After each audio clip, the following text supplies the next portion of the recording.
If money is your hope for security, you'll never have it. This is a paraphrase from the quote from Dr. Ford. What Dr. Ford said was, if money is your hope for independence, you will never have it. The only real security that a man can have in this world is a reserve of knowledge, experience, and ability. Now, the reason why I said if money is your hope for security, you'll never have it. The reason I say this is because most people put their security in physical objects, and physical objects can be taken away. It can be took at any moment.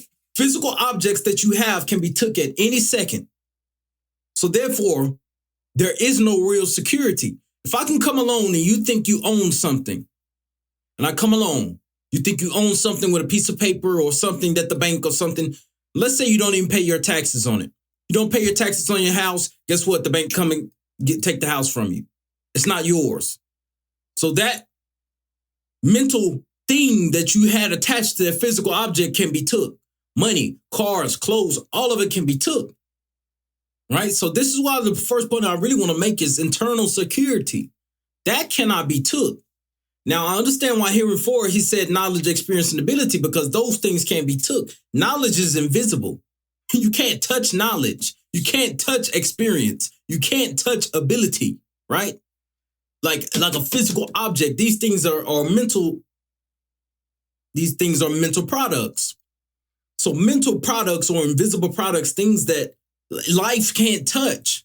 You can't take these things. Moth or rust cannot corrupt these things. So these are the ideals and the things you need to start to gravitate towards. Developing things money cannot buy. I talk about this a lot. You need to develop a certain inner security, understanding that God is the only source. God is the only true source. But you have to understand, if God is a security, your mind will enable you to believe in God. Your mind will enable you to believe in that source of security, which is why I talk about the mind a lot. Because most people don't even have the belief to even believe that God is a source of security. A lot of people walk through earth, but how am I going to do this? How am I going to do that? Just putting worry on everything. What are you worrying for? You need to sit down, you need to meditate, you need to control your mind. So I talk a lot about the mind, because most problems in life, even Marcus Aurelius said, is perception. You are in control of how you think, right?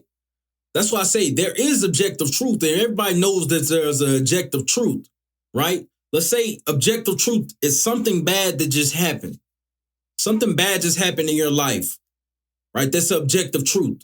But you can, for your benefit of you, so you won't allow yourself further suffering, you can sit and say, you know what, this bad thing was a benefit for me. I can help myself get to the next level. Mental perception. You are in control of how you think. So you need to understand that God is a form of security, and spiritual is the only form of security. Remember, things that are spiritual are things that are invisible. Everything in this room right now first started as spiritual. It's not jargon either. I'm about to prove with absolute fact. I'm about to prove it. If everything that's invisible is spiritual, this means we can't first see it. That means our thoughts are spiritual, right? If our thoughts are spiritual, because it's invisible, we can't see thoughts. Somebody can't slice open our head and see our thoughts in our brain. So thoughts are spiritual because they're invisible. Now, if thought is spiritual, then everything in here was created by a thought. Somebody thought these things into existence. These ideas. These things were first invisible and then put into a physical form. So everything in here, around me, around you, was first a thought. So it's spiritual. Now, why am I making this point? It's to show that spiritual is the only practical thing that's real. The only thing that's practical is spiritual. I remember telling someone a solution to their problem. I told somebody, I was telling them about the universal laws. I believe God created universal laws. I don't think, this is my personal philosophy, you can call it. Everybody may think different. That's perfectly fine. But I think that God created universal laws. I think God created universal truths. And, we talk about the universe and law of attraction and all those things. I think God created those things. I don't view those things as something evil. I think it's a tool to be used. So when it comes to that universal laws, I was telling someone, look, go learn about the law of compensation. Go look into the law of compensation. And then I remember it was like, well, how's that going to work right now? See, this is what we have to learn about universal laws. Universal laws are fixed in place, whether you know it or not. You're currently using them now. The law of compensation I was trying to explain is what you give out, you receive back. When people go work a job, they're putting down effort into the universe and receiving money and wages back. When people get online and create, they put out things into the universe and they receive attention. So the point I was trying to make is that everything is spiritual. Spiritual is the only thing real. It's the only thing that's practical. This is why I know I can do anything, because I can sit down with a fundamental basis of truths, of saying, okay, what is true? If I wanted to learn a certain skill, I would sit and say, okay, what is true? Okay, well, I know that God is true. I know that my thoughts is true. I know God gave me a thoughts in mind. So, okay, if I want to learn this skill, what else is true? Well, repetition. When you do more repetition, when you do more reps, you get better. So this is how I approach everything with absolute objective truth. First, you have to you can call it first principles. Now, the reason I'm talking about this is because money is a physical tool. Money is an amplifier. It's not going to give you a sense of security. The sense of security comes from your mind. You believing that the money is that. So you need to switch and say, you know what, God is my source of security. Because the more you put money as your source of security, well, as I said, as soon as the money is gone, you have no security then. And I can put this into a lesson I've learned out in the wilderness. I went out to the wilderness and I fasted. I left everything behind. I literally went out to the wilderness and fasted in a tent. I didn't bring no money. I didn't bring no food. I didn't bring no water. I didn't bring nothing, right? And I went out to this tent and I fasted out in the wilderness. And I believe God was with me the whole time. I believed that God was with me. And randomly one day, I felt a sign from God. God was telling me like, okay, now it's time to go back. And on my time going back, preparing to go back, I haven't even went back yet. God sent people out there to bring me food and money. Randomly, I'm in this random village. I'm in this random wilderness place. I'm telling you, it's pure woods. I'm in this random wilderness place. God sent people out there randomly on the time when it was time for me to go back. How did these people know I needed food? How did these people know I needed money? Now, a lot of people are thinking of this in a certain way because everybody, they might not have been God. It might just been coincidence. I don't believe in coincidence. I believe in universal law. I believe in truth.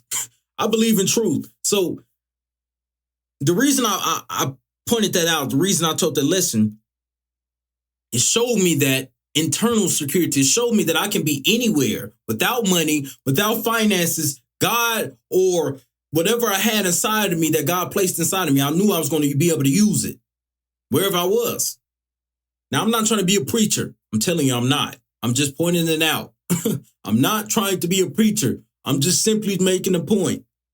Money is a physical tool. It's an amplifier. It does not change who you are. When you take that money away from you, where's your security? If you put your trust in that house, if you put your trust in that money, if you put your trust in that cars and clothes, you put your trust in those things pass away. I don't trust a single thing. I only trust one thing, God himself. I don't trust no man. Cursed is the man who put his trust in man to make flesh his strength. So one of the last points I want to make is knowledge, experience, and ability. Those things are invisible. And I talk a lot about wisdom and insight in those things. I talk about these things because they can't be took. Knowledge can't be took. Knowledge genuinely can't be took. That's why I say store up your treasures in heaven. Heaven, you have to understand, is spiritual, is invisible. You can't see it with the physical eye. Like, so that's why the treasures of it is different. People keep thinking it's always a monetary physical reward. Oh, it has to be a monetary physical reward. Sometimes, yes, it is. But also it says some of the treasures is invisible. Peace, power, righteousness, all these things. So a lot of people don't even have peace. A lot of people don't have these things because they're seeking physical treasure. That's why nobody understands. Most of the rewards it cannot be seen. See, I know a lot of people, I remember it was a parable of fig tree, but it was a different parable. I don't think it was called fig tree, but it was a parable. I think it was Matthew 13, 6 through 9. I remember my mother was reading it. I just happened to hear her reading it. I was like, man, that's a good one. We got to look up the meaning to that one. Start looking up the meaning, and I reread it. And it was talking about how it was a tree or bush or whatever. It had been growing no fruit for 3 years. Said for 3 years, I've come and there's no fruit. Somebody was telling, man, tear that tree down. It's just taking up space. And then the dude was like, man, I'm going to give it another year. I'm going to dig around it. I'm going to give it another year. And if it don't work for another year, if it don't produce fruit for another year, then we're going to dig it up.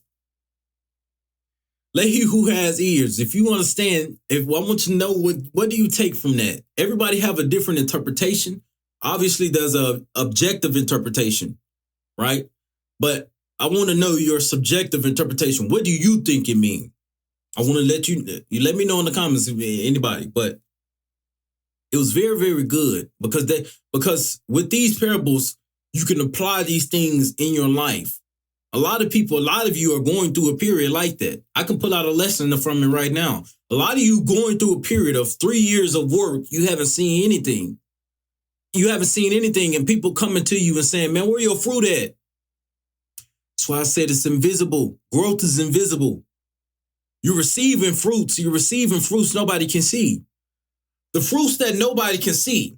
You may not even understand some of the tribulations you're going through had to develop your mind to get you to a certain point. But yet you still looking around, where's my money? Where's the money at? Where's this and that? God had to put you, I sound like a preacher. But I mean, we can say God or we can say life. But to develop yourself as a man, or we can say as a man, we can bring it down to a physical level. You have to go through hardship to even get better. You have to go through hardship to get better. Things had to get destroyed for you to get better. Your old mindset had to get destroyed for you to even start to make the money or try and build the business or whatever, get a new job or whatever you want to do. Your current mindset has to be destroyed. Some things has to be destroyed. You have to think differently for things to happen. So that's the point of going within. I don't want this to sound like spiritual jargon. And one of my past, my mentor say that a lot. It'd be funny. This ain't. He would say this is real talk. No, for real, this is real talk. This is not spiritual jargon. This is absolute real. That you have to go through things to develop, to get to that point. A lot of people want stuff without the work ethic. It even talk about this in the book of Proverbs. I know I'm sounding like I'm just preaching, but I'm not. I really just love wisdom. I just love wisdom. I just love ancient wisdom. That's why I even read Buddha, Krishna, Muhammad. I read all these people, but I'm very selective about what to intake and what not to intake. But I just like the wisdom of it. It was talking about the point I'm trying to make. People want things without the work ethic. It's good you have the belief that you can get it, but you need the physical work ethic as well. In Proverbs 26:13, it said the lazy uses excuse. Well, I wrote this and said this. It's not the exact quote, but I wrote and said the lazy use excuses. He says something is in the way because it was talking about it said the slothful man says there's a lion in the way. What it's really saying is the lazy uses excuses as something in his way. Oh, I have to wait to this. Oh, I have to wait till I get a gym membership to start working out. Or I have to wait till I have to do this. I have to wait till I have to lose weight to do this, to start this. Or I have to wait till I get smarter to do this. No, that's not how it works. You develop as time go on. That's the whole point. The whole point is to try and fail and learn from your failures and try again until you finally win. Feedback. It's like AI learning machine. You put AI in a certain parameters, you feed it certain things, and then you let it bump its head against a certain parameters, and then it get feedback and learn. That's how it betters itself. And I truly think, I'm going on a tangent, but it all connects to my point. AI is a concept of a human brain. I don't care what nobody say. AI is a concept of the human brain, of what the human brain could be at its max capacity. I guarantee you they modeled it out of the human brain. How we learn, how we sit and learn, get all this feedback, and we can recall unlimited stuff inside of our mind from childhood. Like certain hypnosis, certain hypnotists can sit up and sit people down and interrogate them, and they can bring up old stuff from childhood of something that happened. Or they can sit down in a police interrogation and CIA meetings and have people recall certain events that happened, rename the license plates of what you've seen. It's the power of the mind. It's the power of the mind. So the mind, I truly believe, is a mechanism, is a direct source to everything in life. I think the mind connects us to the spiritual. I think the mind connects us to the physical, because that's truly what I believe. And I believe that gives me power as well. And that is why you need to shift from making money your security to now things that are invisible. Because I was talking about rebuilding everything from scratch, everything that I lost and whatever, rebuilding everything from scratch, new physical everything. I want a new physical body. I want a new Instagram. I want a new YouTube. I want a new TikTok. I want a new everything, new channels, new forms of different distribution, new businesses. I said, I want to restart everything from scratch. But you start with what you have, and what you have is invisible. If everything physical in your life was took away right now, what would you have left? You have invisible things that you gained over time. Your knowledge, your experiences, all of these things that's inside of your mind is the only thing that you will have when you rebuild this new stuff. That's why when everything physical is took, mental things, invisible things, spiritual things cannot be took. This is not spiritual jargon. I'm trying to tell you the truth here. Most of you still wouldn't get the truth. Most of you gonna watch this video and don't get nothing from it. Most of you is already clicking off the video, already on to the next one. Nobody even took notes. So you know where to find me. Link is in the description. If you actually listen to some of this, link is in the description. I'll see you there.